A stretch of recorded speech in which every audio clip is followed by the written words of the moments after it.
আসসালামু আলাইকুম। আপনি যদি এই ভিডিও দেখে টাকা দিতে নাও পারেন, অন্তত এই ভিডিওটুকু শেয়ার করে দিবেন।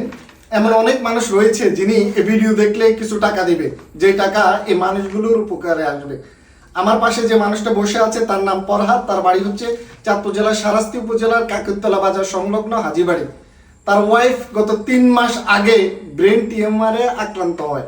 অপারেশন করার পরে একটা সময় এখন ক্যান্সার ওইখানে দেখা দিয়েছে। তার ট্রিটমেন্টের প্রয়োজন। আগামীকাল তাকে ঢাকা নিয়ে যাবে।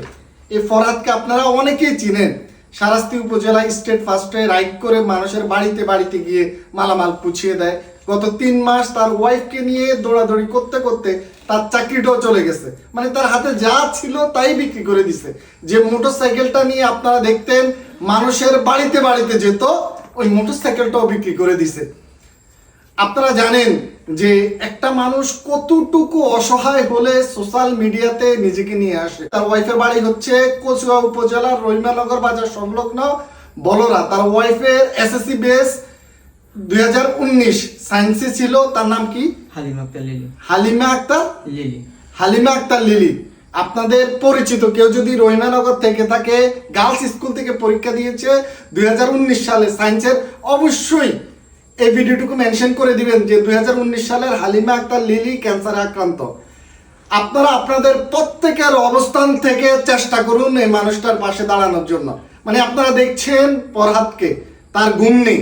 আমরা দেখি আমাদের মাঝে এমন অনেকে আছে যখন বয়স হয় মারা যায়, কিন্তু পরিবার শেষ হয় না। কিন্তু আপনার জীবদশায় যখন একটা মানুষ অসুস্থ হয়ে যায়, দেখবেন সবাই শেষ হয়ে যায় একজন মানুষের জন্য। কিন্তু আপনারা যদি সবার অবস্থান থেকে এগিয়ে আসেন, হয়তোবা এই হালিমা আক্তার লিলি আমাদের বোন বেঁচে যাবে। আমাদের ফরহাদের সংসারটা আগের মতো সুন্দর হয়ে যাবে। ফরহাদের পরিবারের মুখে হাসি ফুটবে, ফরহাদের শ্বশুরের পরিবারের মুখে হাসি ফুটবে। না হয় এই মানুষগুলো শেষ হয়ে যাবে। আপনারা দেখছেন আমার পাশে বসে আছেন আমাদের এই অঞ্চলে সবার কাছে সুপরিচিত মুখ, মানুষের কথা পেজের সোহেল ভাই। আপনারা সোহেল ভাইকে অনেকেই চিনেন। সোহেল ভাইও একটা ভিডিও করেছে। তো আমরা একসাথে এসেছি, মূল একটি বিষয় হচ্ছে মানবিক বিষয়।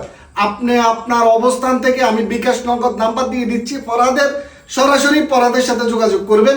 আপনার অবস্থান থেকে যা পারেন তার পাশে একটু দাঁড়ান।